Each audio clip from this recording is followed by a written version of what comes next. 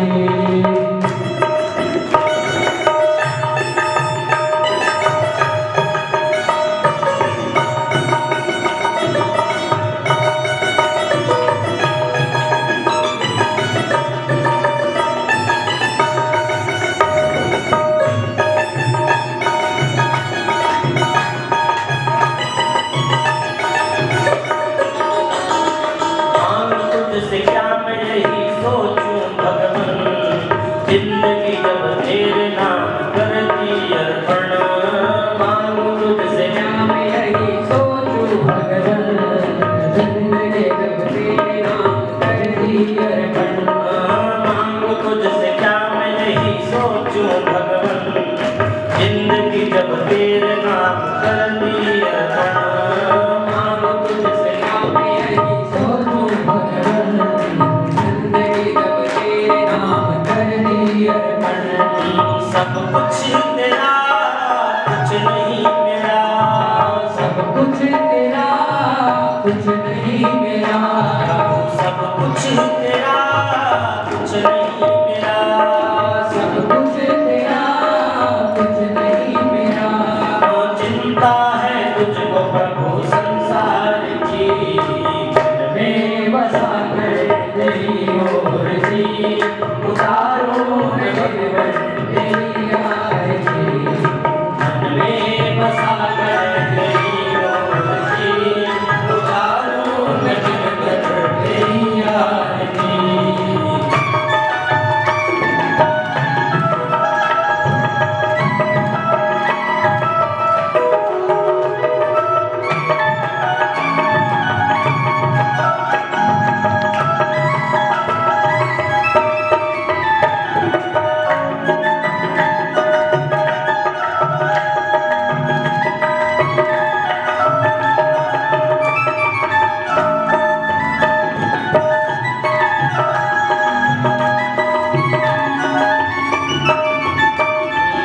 वेद तेरी महिमा गाए संत करे ध्यान, नारद गुणगान करे छेड़ वीणगान। वेद तेरी महिमा गाए संत करे ध्यान, नारद गुणगान करे छेड़ वीणगान। वेद तेरी महिमा गाए संत करे ध्यान, नारद गुणगान करे छेड़ वीणगान। वेद तेरी महिमा गाए संत करे ध्यान, नारद गुणगान करे छेड़ वीणगान। भक्त तेरे द्वार करते हैं पुकार, भक्त तेरे द्वार करते हैं पुकार, भक्त तेरे द्वार करते हैं पुकार, भक्त तेरे द्वार करते हैं पुकार। ओ दास भगवत भक्त गाए तेरी आरती, मन में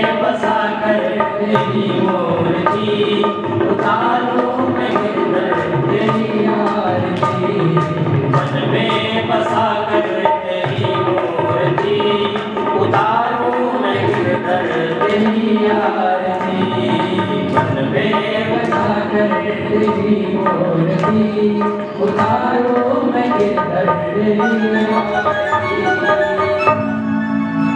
बोले वृंदावन बिहारी लाल की जय।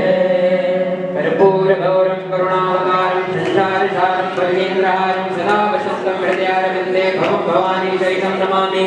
मंदारमालां कलितालिकाय कपालमालांकितशेखराय दिव्यं परायै च दिगंबराय नमः शिवाय च नमः शिवाय। जलेन शीतलीकरणं पुष्पैर्देवाभिवन्दनं मारुत्यात्माभिवन्दनं स्वात्माभिवन्दनम् अथ मन्त्रपुष्पाञ्जलिः हरिः ओम्। जगेन जनमयदन्तरेवास्मान्यासन्नादेहाकं महिमानः सचन्दरप्रभोर्वेशाद्याः सन्ति देवाः। हरिः ओम् एकदन्ताय विद्महे वक्रतुण्डाय धीमहि तन्नो दन्ती प्रचोदयात्।